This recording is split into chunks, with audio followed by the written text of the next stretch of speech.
Okay, presenting fraction on a how to present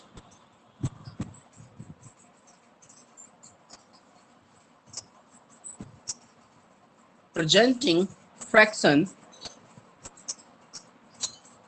on a number line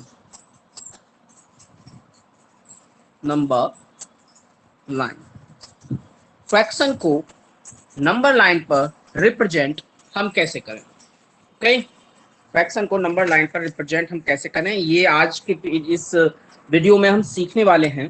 तो देखिए, सबसे पहले मेरे पास में एक फ्रैक्शन है 1 होल 1/2, 1 होल एंड 1/2। ये फ्रैक्शन है मेरे पास में और इसको नंबर लाइन पर रिप्रेजेंट करना होगा। नंबर लाइन यानी कि हमें एक लाइन ड्रॉ करनी होगी। तो ये देखिए, मैंने ये एक लाइन ड्रॉ कर दी, ठीक है। And make arrow head both the and so it's looks like a line. क्योंकि लाइन की खासियत क्या होती है, वो दोनों तरफ से स्ट्रेच होती है, ठीक है। और हमें यहाँ पर दिखा देते हैं 0, ये हमारा 0 1, 0 के बाद में इसको 1 और ये 2 पार्ट्स में डिवाइड कर लिया। और ये भी 1 और ये 2, अकॉर्डिंग अपने अकॉर्डिंग जो नंबर पर रिप्रेजेंट करना होता है उसके अकॉर्डिंग हमने उन नंबर लाइन पर पार्ट्स कर लिए। ये पॉजिटिव इंटीजर्स है, ये 1 लिख दूंगा मैं इधर, और ये 2, और ये -1 और ये -2। ओके, और हमें रिप्रेजेंट करना 1 होल 1/2। 1 होल यानी एक तो पूरा, एक तो हमारा पूरा हो जाएगा, यानी जो 1 है, ये जो होल पार्ट आप जो देख रहे हो ना, ये जो होल पार्ट है पॉजिटिव है। तो पॉजिटिव वाले हैं 0 से इस तरफ आएंगे। और अगर यहाँ पर लिखा होता -1 होल 1/2 तो हम उसको इस साइड पर रिप्रेजेंट करते। क्योंकि हमारे पास ये माइनस का नहीं है, इसीलिए ये माइनस लिखने का कोई मतलब नहीं है, हमारे पास होल नंबर है। तो 1, देखिए 1 कहां से लेके कहां तक, यहां से लेके यहां तक 1 हो गया, राइट। और 1 के बाद में 1/2 यानी हाफ, यानी 1 तो यहां तक कंप्लीट हो गया 1 तक, फिर उसके बाद में हाफ लगभग यहां होगा, राइट। तो यही है हमारा 1 होल 1/2। इस तरीके से हम नंबर लाइन पर रिप्रेजेंट करते हैं, ठीक है। एक और देख लीजिए, एक और देख लीजिए।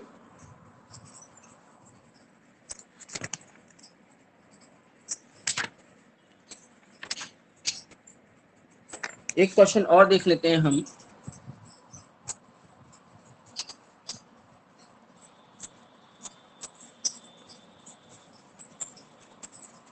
थ्री अपॉन 5, नो 3/2,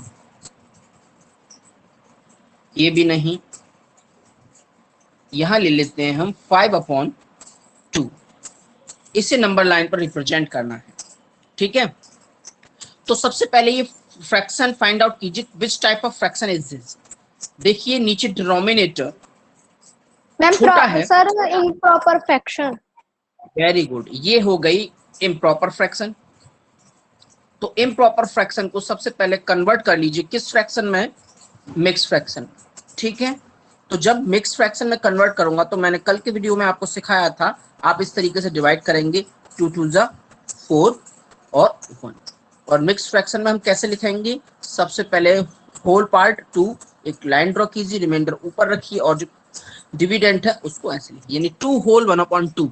तो ये जो पार्ट है इसको ही हमें रिप्रेजेंट करना है, इसी पार्ट को नंबर लाइन पर रिप्रेजेंट करना है। तो नंबर लाइन के लिए एक लाइन ड्रॉ कर लीजिए कुछ इस तरीके से, और दोनों तरफ एरो हेड बना दीजिए ताकि ये लाइन के जैसे लगे, ना कि लाइन सेगमेंट की तरह। और इसके मिड पॉइंट को आप 0 लिखेंगे, ठीक है। अब 2 होल यानी 2 तो होल है, 2 नंबर पूरे हैं, बाकी बाद में एक हाफ है। तो यानी कि ये 1 और ये 2 और ये 3, यानी हमें इसके 3 पार्ट बना लिए। और ये रहा 1 2 और ये 3 यहाँ कर देते हैं, ठीक है। पर लिखते हैं 1, यहाँ 2 और यहाँ 3, ये पॉजिटिव इंटीजर्स हैं।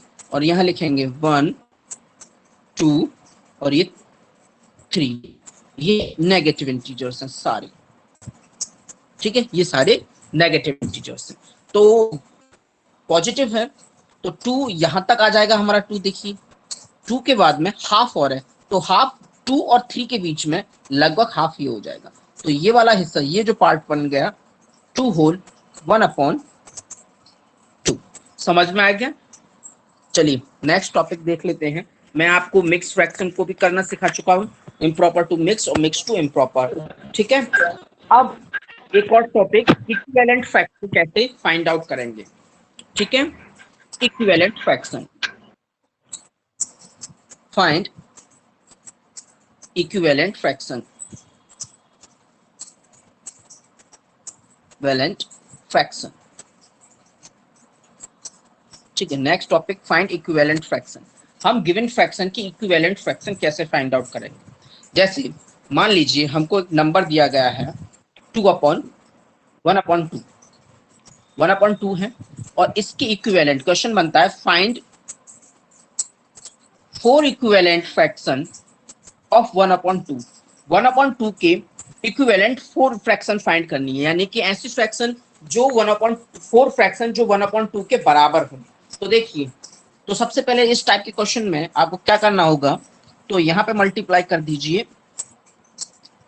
दोनों तरफ 2 से, तो 2 1 जा 2, 2 2 जा 4, एक फ्रैक्शन ये हो गई इक्विवेलेंट फ्रैक्शन। और अब दोबारा से लिखिए 1/2, अब उसमें कर दीजिए आप 3 से मल्टीप्लाई, 3 से ऊपर। याद रखिए जिस नंबर से डिनोमिनेटर में कर रहे हैं उसी नंबर से न्यूमरेटर में करेंगे, ये नहीं है कि डिनोमिनेटर और न्यूमरेटर में अलग अलग नंबर से आपने मल्टीप्लाई कर दिया। तो आंसर क्या आ जाएगा, 3 1 जा 3 एंड 3 2 जा 6, एक फ्रैक्शन ये हो गई। फिर वापस से लिख लीजिए 1/2, मल्टीप्लाई कर दीजिए यहां पर, इस बार 4 से कर दीजिए, मल्टीप्लाई बाय 4, क्या होगा 4 1 जा 4 और 4 2 जा 8, एक फ्रैक्शन ये हो गया। अब फिर से लिख लीजिए क्योंकि टोटल हमें 4 फाइंड करनी है, 1/2 मल्टीप्लाई कर दीजिए 5 से और डिनोमिनेटर में भी 5 से मल्टीप्लाई हो जाएगा। तो ये क्या हो गया, 5 1 जा 5 और 5 2 जा 10। तो 4 इक्विवेलेंट फ्रैक्शन एक ये रही हमारे पास में, 2/4, 3/6, 4/8 एंड 5/10। ठीक है, इस तरीके से आप कितने भी इक्विवेलेंट फ्रैक्शन निकाल सकते हैं। याद रख लीजिए, आप जब भी इक्विवेलेंट फ्रैक्शन निकालनी हो तो आप किसी भी नंबर से मल्टीप्लाई और कर सकते हो, किसी भी नंबर से, लेकिन जिस नंबर से आप न्यूमरेटर और डिनोमिनेटर में सेम नंबर से मल्टीप्लाई होगा। ठीक है, अगर ऊपर न्यूमरेटर में 2 से कर रहे हैं तो डिनोमिनेटर में भी 2, ऐसा नहीं हो सकता कि नीचे आपने डिनोमिनेटर में 2 से मल्टीप्लाई कर दिया और ऊपर आपने 3 से मल्टीप्लाई कर दिया, तो वो इक्विवेलेंट फ्रैक्शन नहीं होगी। क्लियर और नॉट? ठीक है, ये हो गया इक्विवेलेंट फ्रैक्शन वाला पार्ट। अब जो नेक्स्ट टॉपिक हमारा निकल के आता है वो होता है कि चेक करना कि ये कोई गिवन फ्रैक्शन उसकी इक्विवेलेंट है या नहीं। ठीक है, check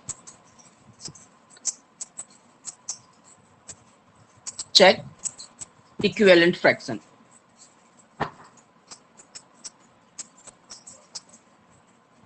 check equivalent fraction, equivalent fraction है या नहीं, ये हम कैसे फाइंड आउट करें। तो इसके लिए है हमारे पास में cross multiplication, the cross product of a pair of equivalent are equal. तो उसके लिए क्या तरीका होता है, the cross product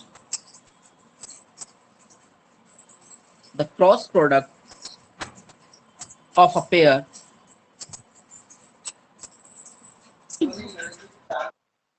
the cross product of a pair of equivalent fractions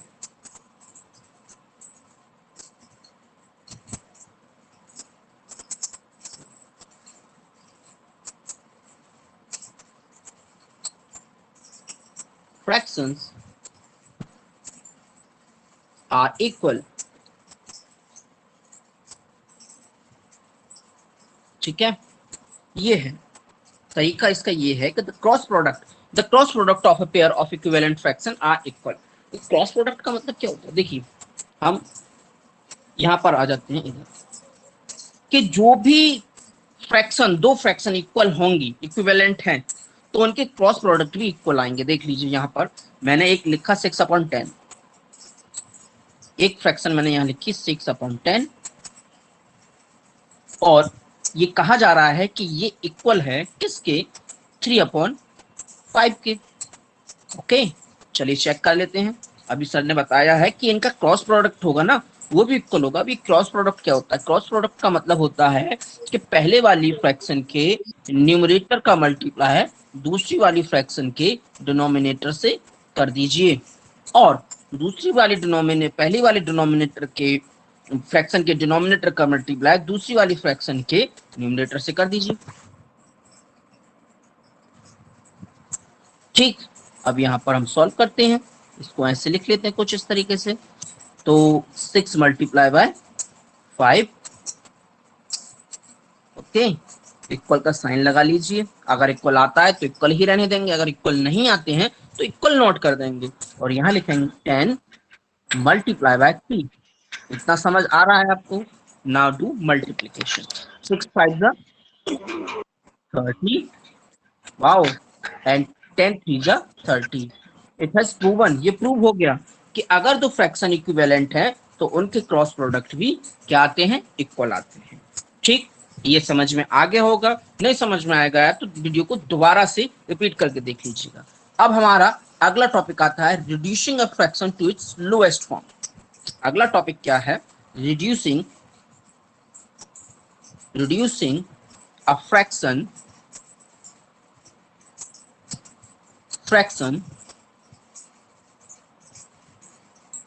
to its lowest form.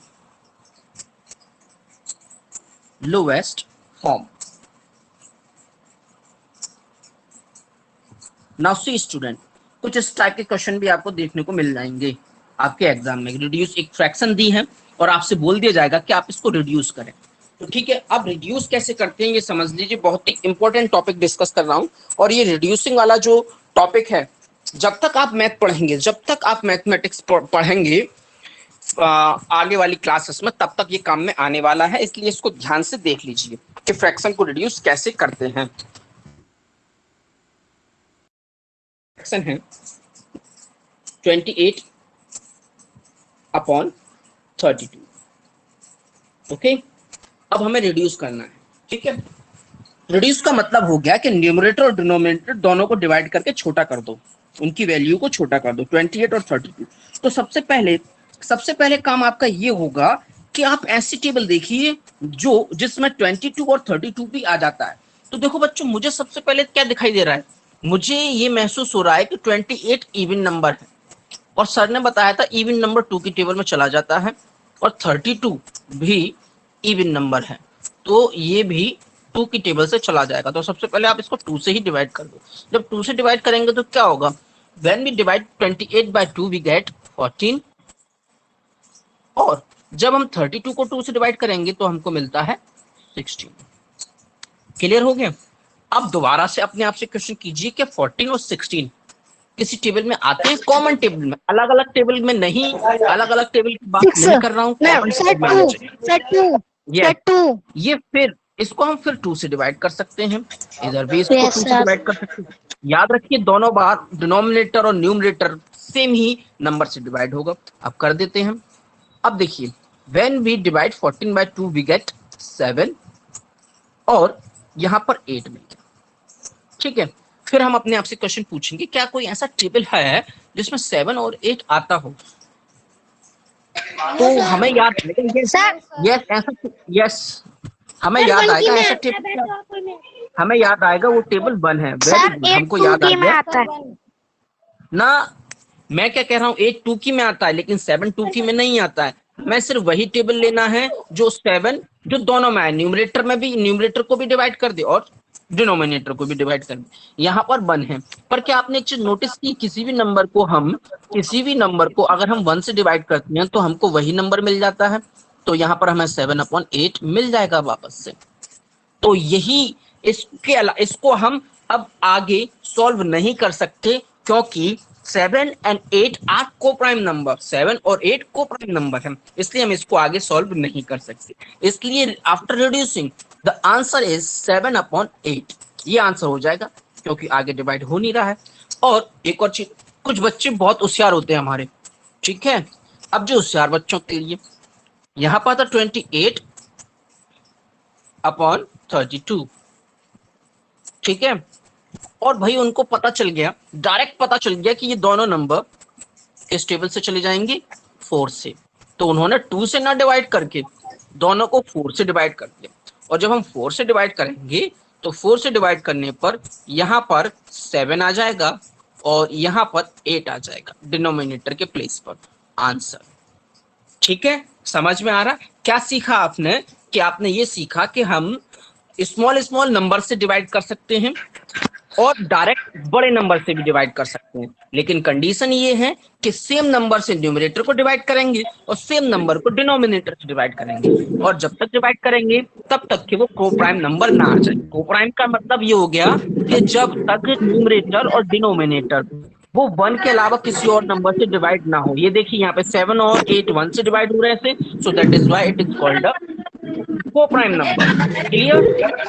Okay, हम बताते हैं नेक्स्ट नेक्स्ट क्वेश्चन पर।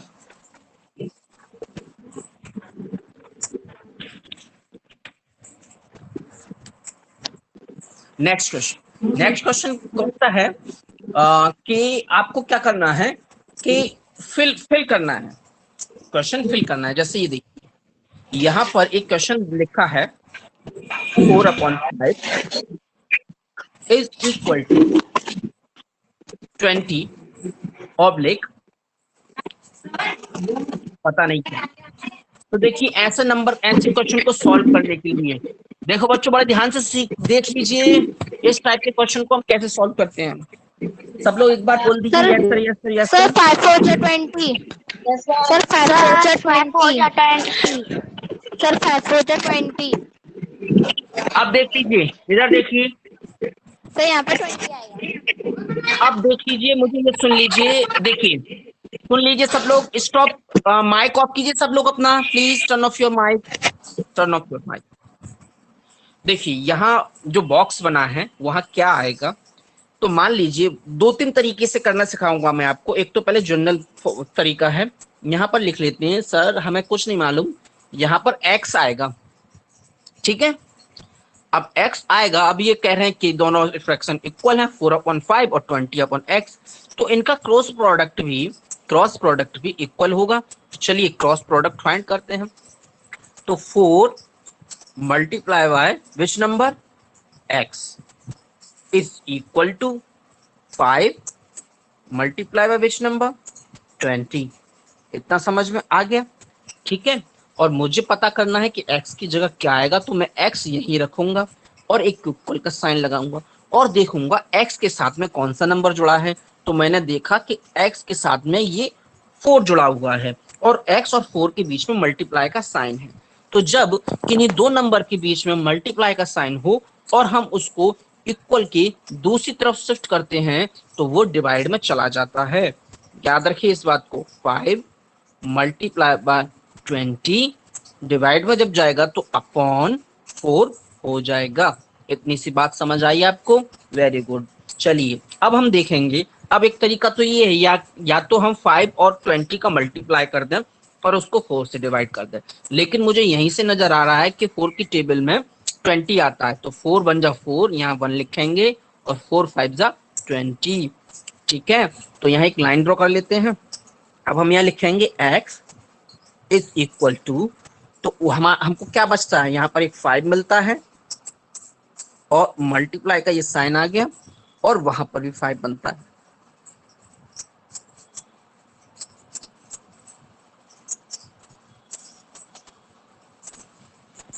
ठीक है, ये आता है।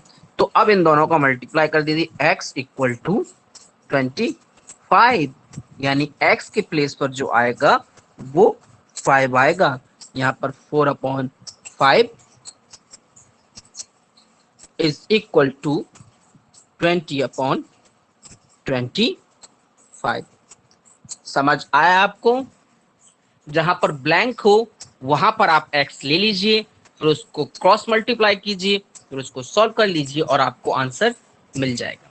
समझ आ रही है इतनी सी बात या नहीं यस बच्चों? Yes okay, sir. अब आते हैं हम अगले टॉपिक पर, कंपैरिजन ऑफ फ्रैक्शन। इस पर आते हैं comparison of fraction. Next topic, compare कैसे करेंगे, कंपैरिजन ऑफ फ्रैक्शन।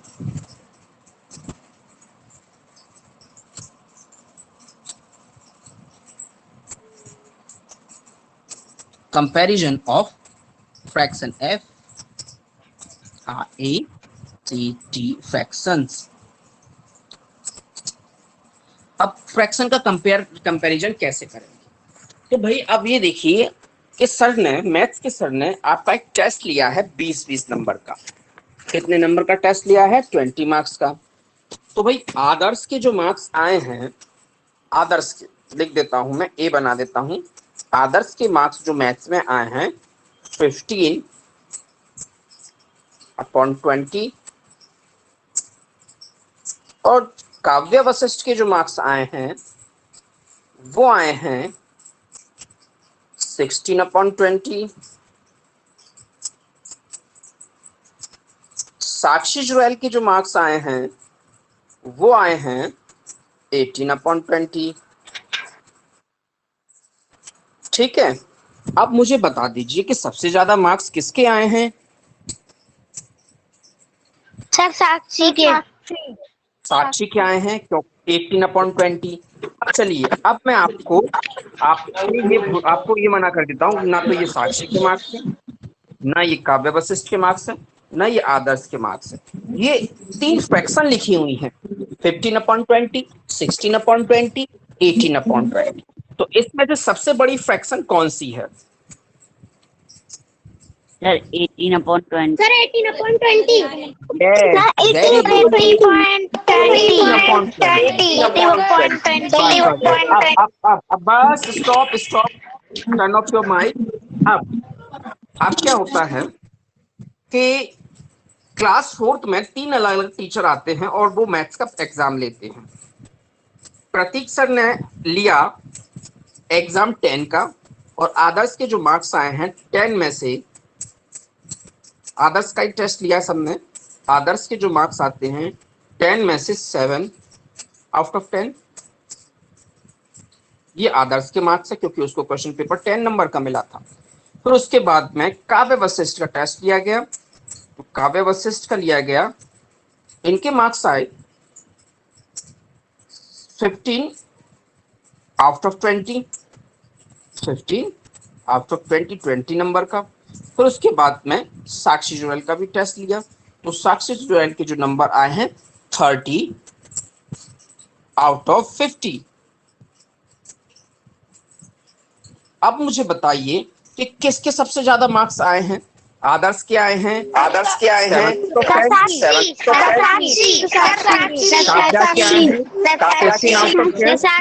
साक्षी के आए हैं। अच्छा, आप सब लोग कह रहे हैं साक्षी के आए हैं। चलिए अब देख लेते हैं। भाई तुमने ये चीज नहीं देखी, काव्या के आए हैं 10 में से 7, सॉरी आदर्श के आए हैं 7/10, काव्या को मिले हैं 15/20, यानी 20 में से 15 मिले हैं, और साक्षी को मिले हैं 30/50। और आप सब लोग कह रहे हैं कि आप लोग कह रहे हैं सबसे ज्यादा। तो भाई मैं तो ये कह रहा हूँ भाई, मुझे तो बड़ी दिक्कत हो रही है, मुझे पता ही नहीं चल रहा भाई सबको पहले एक साथ तो करो। सुन लीजिए मेरी बात, टर्न ऑफ योर माइक। हम किसी के नंबर कम हैं या ज्यादा हैं हम तभी बता पाएंगे ना, कि जब सबका एक सा पेपर हो, मतलब कि सबके 10-10 मार्क्स का पेपर लिया जाए तब हम बता देंगे, सबका 20 मार्क्स का पेपर लिया जाए तब बता देंगे, या सबका 50 मार्क्स का पेपर लिया जाए तब बता देंगे। तो कहने का मतलब ये है कि हम कंपेयर तब कर पाएंगे जब सबके डिनोमिनेटर सेम हो। देखिए यहाँ डिनोमिनेटर 10 है, यहाँ डिनोमिनेटर 20 है, यहाँ डिनोमिनेटर 50 है। ये क्या बात हुई भाई? पहले वाला देखिए, पहले में देखिए डिनोमिनेटर सेम था, ये 20, सेम डिनोमिनेटर 20, सेम डिनोमिनेटर 20, और we can easily find out 18/20 is greater than fraction. Clear? अब यहां पर हमारे पास में जो है क्या कहते हैं इसको, डिनोमिनेटर इक्वल नहीं है। तो फ्रैक्शन को कंपेयर करने के लिए हमको पहली कंडीशन ये है कि हमें डिनोमिनेटर सेम करना है, या अगर सेम होगा तो हम इजीली बता देंगे। ठीक है, सेम होगा तो हम इजीली बता देंगे। तो अब देखिए, डिनोमिनेटर सेम करने वाले सम अभी आपकी उसमें है नहीं है। ठीक है, हाँ हो सकता है, चलिए हो सकता है इसको कर सकते हैं हम। तो क्या करते हैं हम, इसको अभी रब करते हैं।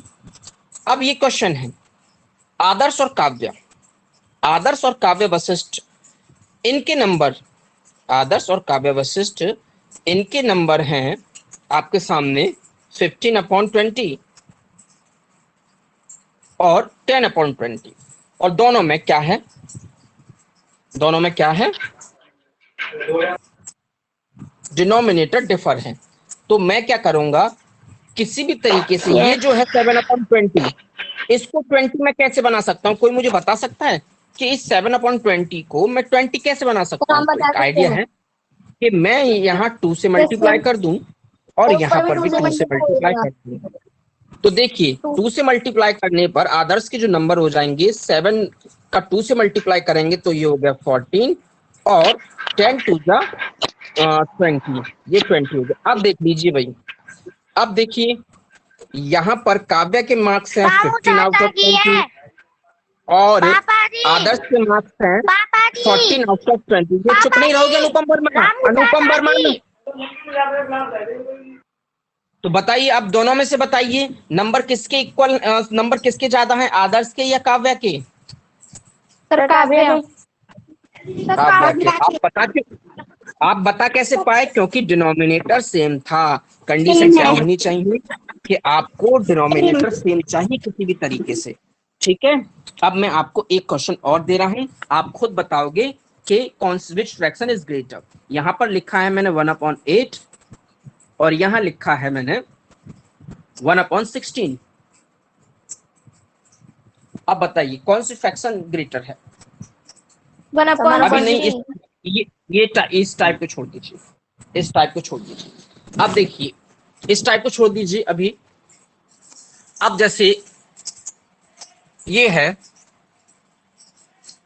1/8 और 1/16, तो इसमें से कौन सी फ्रैक्शन बड़ी है? Sir 1/16। Sir 1/16। Sir 1/16। Okay okay okay okay. कुछ स्टूडेंट कह रहे हैं 1/8, सुन लीजिए, कुछ स्टूडेंट कह रहे हैं 1/8 और कुछ स्टूडेंट कह रहे हैं 1/16। चलिए हम डिसाइड कर लेते हैं। देखिए ये हैं 2 एप्पल, ठीक है। ये वाला एप्पल हमने कितने बच्चों में बांट दिया? 8 स्टूडेंट में बांट दिया। और ये वाला एप्पल हमने डिवाइड कर दिया 16 स्टूडेंट में। तो मुझे बताओ कि हर किस बच्चे के पास में कम एप्पल आएगा? सर 8। सर 8 सर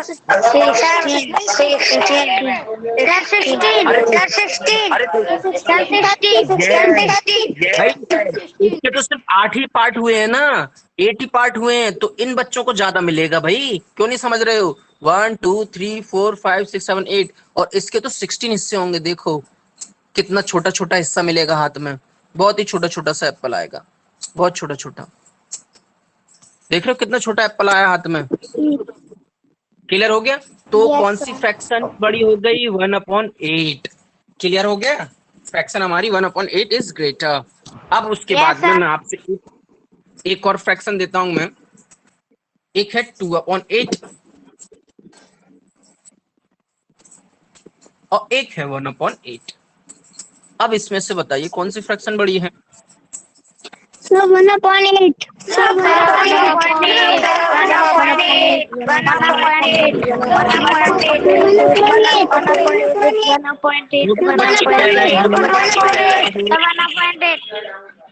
जो भी 1/8 कह रहे हैं सर आप 1/8 तो है ना, 2/8 बोला था। अब देख लीजिए, जिसने 2/8 बोला वो ठीक है भाई। देखो यहाँ तो सीधा सीधा फॉर्मूला लग गया। सुन लीजिए सुन लीजिए सुन लीजिए सुन लीजिए, डिनोमिनेटर सेम है, यहाँ पर डिनोमिनेटर सेम है। आप याद रख लीजिएगा कि इसमें डिनोमिनेटर सेम है, तो इसको ऐसे कीजिए कि कोई भी दो चीजें हैं, दो एप्पल हैं और वो कितने लोगों को डिस्ट्रीब्यूट करने हैं, 8 लोगों में। ठीक है,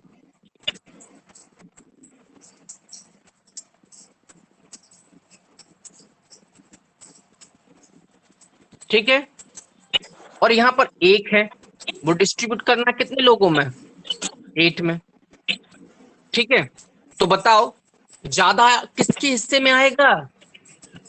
सर 8/2 8/2 8/8 सर 8/2 सर 8/8 नहीं बच्चों, सर 8/8 2/8। क्या 8/8 8/8 कर रहे हो? 2/8। भाई यहाँ पर दो आर्टिकल हैं, वो 8 बच्चों में डिस्ट्रीब्यूट की जा रहे हैं। यहाँ पर एक चीज है और ये डिस्ट्रीब्यूट की जा रही है 8 बच्चों में।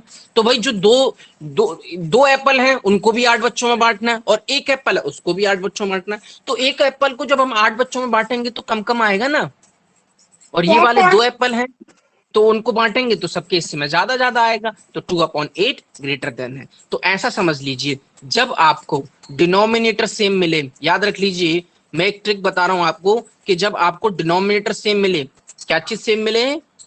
डिनोमिनेटर। क्या सेम मिले बच्चों, बताओ एक बार बोल के बोलो कि डिनोमिनेटर। ठीक है, बस जब डिनोमिनेटर सेम मिले तो जो न्यूमरेटर बड़ा होगा वही फ्रैक्शन बड़ी होगी। जो न्यूमरेटर बड़ा होगा, देखिए डिनोमिनेटर 8 डिनोमिनेटर 8, तो यहाँ पे न्यूमरेटर 2 है तो ये बड़ा हो गया। एक और देखिए, मैं लिखता हूं 5/6 और यहाँ पर लिखा मैंने 4/6। यहाँ पर डिनोमिनेटर सेम है, यहाँ डिनोमिनेटर सेम है। जिसका डिनोमिनेटर सेम हो और जिसको फिर उसके बाद में आप न्यूमरेटर देखिए, जो न्यूमरेटर बड़ा वही फ्रैक्शन हो जाएगी बड़ी। क्लियर वाली बात? ओके। अब एक और चीज देख लीजिए कि जब न्यूमरेटर सेम, डिनोमिनेटर की जगह न्यूमरेटर सेम हो। देखो यहाँ क्या था 1/16 और यहाँ क्या था 1/8। तो देखिए यहाँ पे डिनोमिनेटर क्या है, अलग अलग है, लेकिन न्यूमरेटर क्या है, दोनों में सेम है। जब न्यूमरेटर सेम हो, जब न्यूमरेटर सेम हो तो हम डिनोमिनेटर देखेंगे, और जो डिनोमिनेटर छोटा होगा, जो डिनोमिनेटर छोटा होगा वही फ्रैक्शन बड़ी हो जाएगी। वीडियो को 2-3 बार रिपीट कर करके देख लेना, ये चैप्टर आपको समझ में आ जाएगा और आप मैथ के मास्टर बन जाओगे। ओके, बाकी हम कल करेंगे। Tata, bye bye. Bye bye bye sir. Bye sir.